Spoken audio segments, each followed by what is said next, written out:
नमस्कार दोस्तों। तो आज हम इस वीडियो में आपको बताएंगे आपकी जो विक्रम यूनिवर्सिटी का बीए फर्स्ट ईयर का एग्जामिनेशन हुआ है उसके लिए आपके ये पेपर हुआ है फाउंडेशन कोर्स का पेपर फर्स्ट। तो इसमें आपके दो पेपर हुए थे, दोनों एक साथ एक एक घंटे के हुए थे। तो फर्स्ट आपका पेपर हुआ था हिंदी भाषा मतलब हिंदी लैंग्वेज एंड कल्चर, तो भाषा और संस्कृति का। इसके बाद दूसरा हुआ था English language and Indian culture. और ये दोनों 50-50 मतलब टोटल मिलाकर 100 नंबर का हुआ था। तो आपको पास होने के लिए मतलब आपके 33 नंबर ही चाहिए आपको। तो पर आप अगर 40 नंबर तक करोगे मतलब अच्छे ढंग से, तो आप पास होने से ज़्यादा मतलब जैसे कि थोड़े से परसेंट भी अच्छे ढंग से बन जाएंगे। तो आइए स्टार्ट करते हैं इसका सॉल्यूशन। तो ये आपने अगर पढ़ा हो तो एक बार पढ़ लेना, अगर किसी का बाकी हो किसी यूनिवर्सिटी का तो एक बार ज़रूर देखने की कोशिश करें इस पेपर, क्योंकि बहुत से मैंने देखा है मेरे पास जो पेपर अभी तक मेरे पास है, मैंने अपलोड नहीं कर पाया मैं, तो उसमें से बहुत से क्वेश्चन इसमें बैठे हुए हैं। तो मैं कोशिश करूँगा सभी पेपर अपलोड करने की अभी। तो इसके बाद ये ऐसे आपके OMR शीट में देखा हुआ है जिसमें ये राइट है, इस टाइप का भरना था आपको OMR शीट में। तो आइए स्टार्ट करते हैं इसका सॉल्यूशन। तो पहले हम देखेंगे भाषा और संस्कृति। इस वीडियो में आपको दोनों मिल जाएंगे। तो पहला है भाषा और संस्कृति, और मैं बता भी दूंगा क्या क्या आप याद भी करना है आपको।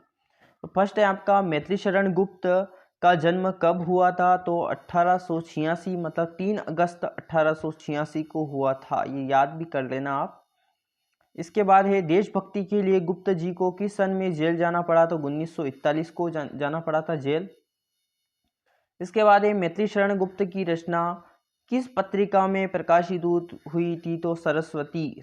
तो इसकी आप डेट भी कर लेना कि कब जारी हुई थी वो। और साकेत गुप्त जी को किस प्रकार की रचना है, तो आप सभी को होगा महाकाव्य ही एक टाइप का साकेत। तो और ये 24 दिसंबर 2004 को प्रकाशित हुआ था। इसके बाद ये मैथिली शरण गुप्त का दूसरा विवाह कब हुआ। तो दूसरा विवाह 1903 को। इसका डाउट है 1904 दे रखा है इसमें, तो ये कंफ्यूजन है इसमें, 1903 हो सकता है इसमें। इसके बाद ये मातृभूमि कविता में नीला रंग प्रतीक है, तो वह आकाश का होगा। आप सभी को पता होगा नीला रंग किसका प्रतीक होता है, आकाश का।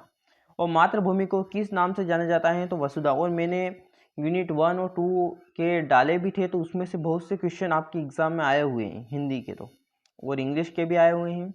धनपत राय किसका मूल नाम है, तो मुंशी प्रेमचंद्र का जी का नाम है। इसके बाद आपका नोवा है, और इंग्लिश मीडियम वाले अगर हो तो इसमें ज़रूर मिला ले। प्रेमचंद्र जी की पहली कहानी किस पत्रिका में प्रकाशित हुई, तो जमाना, जो दिसंबर 1910 में प्रकाशित हुई थी। इसके बाद ये मानसरोवर कथा संग्रह में किस लेखक की कहानियां हैं, तो मुंशी प्रेमचंद्र जी की हैं।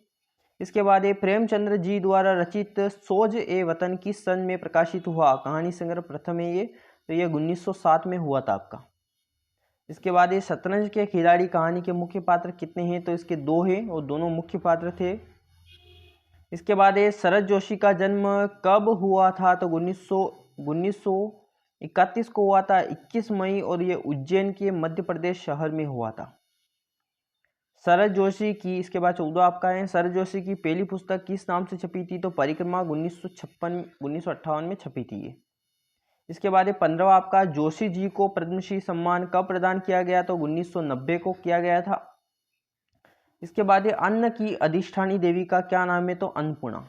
आप सभी को ये तो पता ही होगा, अन्नपूर्णा। और आपके नंबर कितने आ रहे हैं ये जरूर मुझे आप कमेंट में जरूर बताया। बड़े अफसर ने किस कवि की कविता सुनाई, तो मैथिली शरण गुप्त की सुनाई थी बड़े अफसर ने। इसके बाद 18वां है आपका शबरी किस ऋषि के आश्रम में रहती थी, तो मृतंग ऋषि के, और वहां पर आप सेवा करती थी वो। और हिंदी का पहला रामायण किसे माना जाता है, तो इसका ज़रूर मुझे कमेंट में ज़रूर बताएं। इसको आदि पुराण शायद हो सकता है ये, तो एक बार कोशिश करें इसका मुझे आंसर देने की। इसके बाद विश्वा है कि कृतिवास रामायण के अनुसार भारद्वाज ऋषि से राम ने क्या प्राप्त किया, तो धनुष बाण प्राप्त किया था। इसके बाद देवासु संग्राम में दशरथ का युद्ध किसके साथ हुआ था, तो वृषपर्वा के साथ हुआ था। और ये क्वेश्चन कहाँ से आए हैं अगर ये जानना है तो ज़रूर मुझे आप कमेंट में बताइए, क्योंकि ये क्वेश्चन पूरे एक बुक है, कौन सी मैं बता दूंगा अगर आपको चाहिए, अगर वो उनमें से आपके पूरे पेपर बैठ रहे हैं। राम कथा का वर्णन किस रीति कवि से किया गया है? तो सेनापति से हुआ है। और बंगाली भाषा में रामायण किसके द्वारा लिखी गई? तो कृतिवास के द्वारा लिखी गई। इसके बाद ये चिंतामणि भाग फर्स्ट में कुल निबंधों की संख्या है तो 17 निबंध है उसमें। इसके बाद आचार्य रामचंद्र शुक्ल का हिंदी साहित्य का इतिहास किस सन में प्रकाशित किया गया? तो 1929 में। हिंदी साहित्य का प्रकाशन कब किया गया था? तो 1929 में।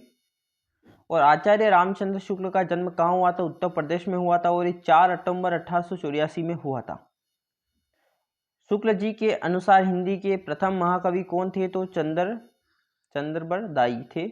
और ये मैंने बताया भी थे कि इस टाइप के क्वेश्चन आएंगे आपके, इंपॉर्टेंट क्वेश्चन मैंने बताए थे उस टाइम। चिंतामणि किस काल के कवि हैं? तो रीतिकाल के कवि हैं। इसके बाद ये उत्साह पाठ गद्य की किस विधा से लिया गया है? तो ये निबंध से लिया गया है।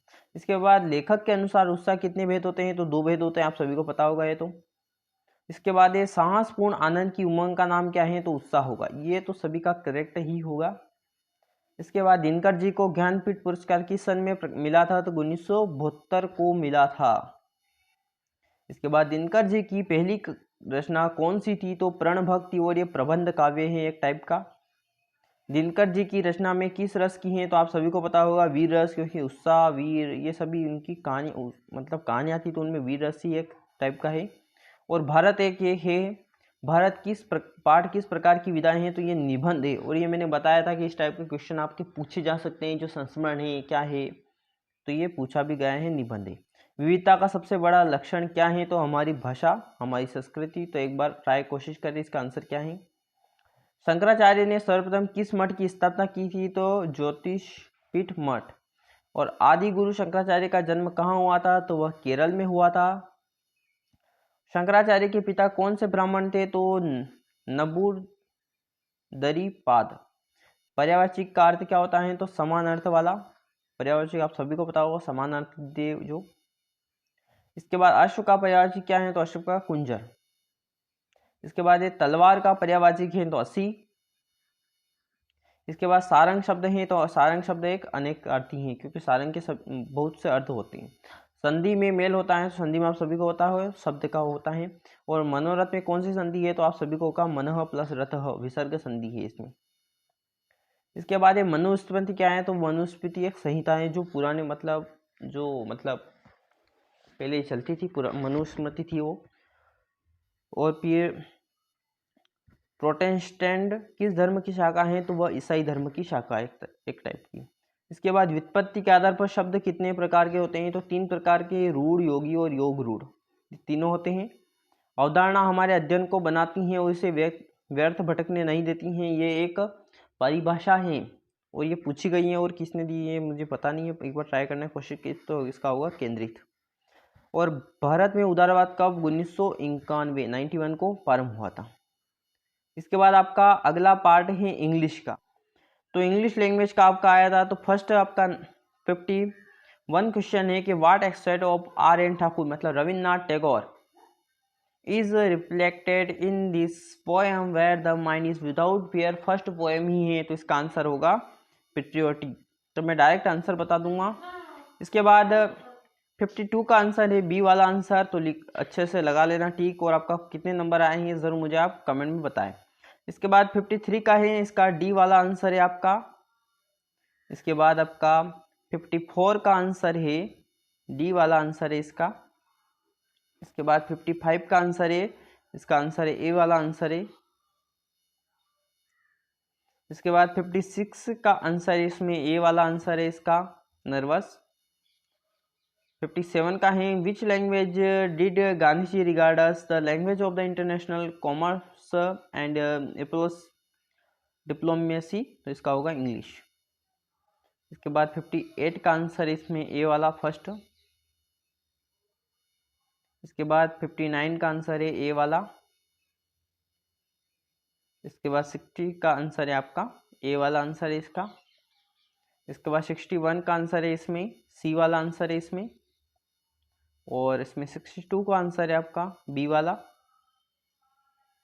इसके बाद 63 का आंसर है आपका ए वाला, साउथ ईस्ट एशिया। इसके बाद 64 का आंसर है बुद्धिज्म। उसके बाद 65 का आंसर है बी वाला आंसर है सिस्टर निवेदिता। इसके बाद 66 का आंसर है बी वाला आंसर है। इसके बाद 67 का आंसर है आपका बी वाला परफेक्ट नाइट। इसके बाद 68 का आंसर है ए वाला the modern narration failed to return dignity of epic. इसके बाद 69 का आंसर है ए वाला आपका yes did India have empire in the age of Mahabharata. तो यस इसका आंसर है, मतलब ये सही कथन है एक टाइप का। इसके बाद 70 का आंसर है what was the rule of the ashrams. तो देन द तो आश्रम में क्या होता है, तो प्रोवाइड एजुकेशन प्रोवाइड कराता है, तो इसका आंसर होगा फर्स्ट। इसके बाद आया था आपका note read the following passage carefully answer the question that below the following ad question are based on the passage. तो ये आए थे आपका पैसेज आया था एक टाइप का, तो इस पैसेज को पढ़ना है एक बार और इसमें से आंसर बताने हैं। तो एक बार पढ़ लेना अच्छे ढंग से इसको, अगर किसी का पेपर नहीं हुआ है तो इनमें से आ सकते हैं। देखो मैंने बहुत से अभी मेरे पास पेपर है, तो उनमें से बहुत से पेपर आए हुए हैं, इसलिए मैं बता दूँ। इसके बाद इसमें आपका आया था 71 वाला आंसर है, तो इसका आंसर होगा सी आंसर इसका। इसके बाद 72 का आंसर है इसका बी वाला आंसर। इसके बाद 73 का आंसर है आपका डी वाला आंसर है। इसके बाद 74 का आंसर है आपका सी वाला आंसर। इसके बाद आपका 75 का आंसर है डी वाला आंसर और आपका 76 का आंसर है ए वाला आंसर। इसके बाद 77 का आंसर है बी वाला आंसर वेल्थ। इसके बाद 78 का आंसर है ऑटोक्रेसी। इसके बाद 79 का आंसर है ऑल ऑफ द अबव। इसके बाद 80 का आंसर है आपका बी आंसर क्रेव। इसके बाद 81 का आंसर है इंक। अनकाउंटेबल नंबर, तो अनकाउंटेबल नंबर कौन सी होती हैं जिनको आप गिन नहीं सकते हैं, ये तो मतलब नाउन का इजी था, कर सकते हो कोई भी आपका। इसके बाद 82 का आंसर है बी वाला आंसर। इसके बाद आपका 83 का आंसर है सी वाला आंसर और आपका 84 का आंसर है बी वाला आंसर।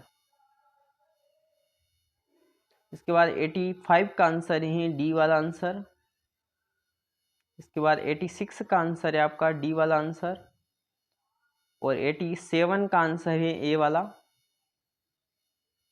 और 88 का आंसर है आपका सी वाला आंसर और 89 का आंसर है बी वाला आंसर। इसके बाद 90 का आंसर है आपका ए वाला आंसर थिंक और 91 का आंसर है आपका सी वाला आंसर और 92 का आंसर है बी वाला आंसर और 93 का आंसर है आपका ए वाला आंसर और आपका 94 का आंसर है बी वाला आंसर। इसके बाद 95 का आंसर है आपका ए वाला रिलेटिव एडवर्ब। इसके बाद 96 का आंसर है टू और 97 का आंसर है आपका ए वाला आंसर और 98 का आंसर है आपका डी वाला आंसर और आपका 99 का आंसर है ए वाला answer. Swimming is a good exercise, तो गुड एक्सरसाइज होगी इसका। इसके बाद आपका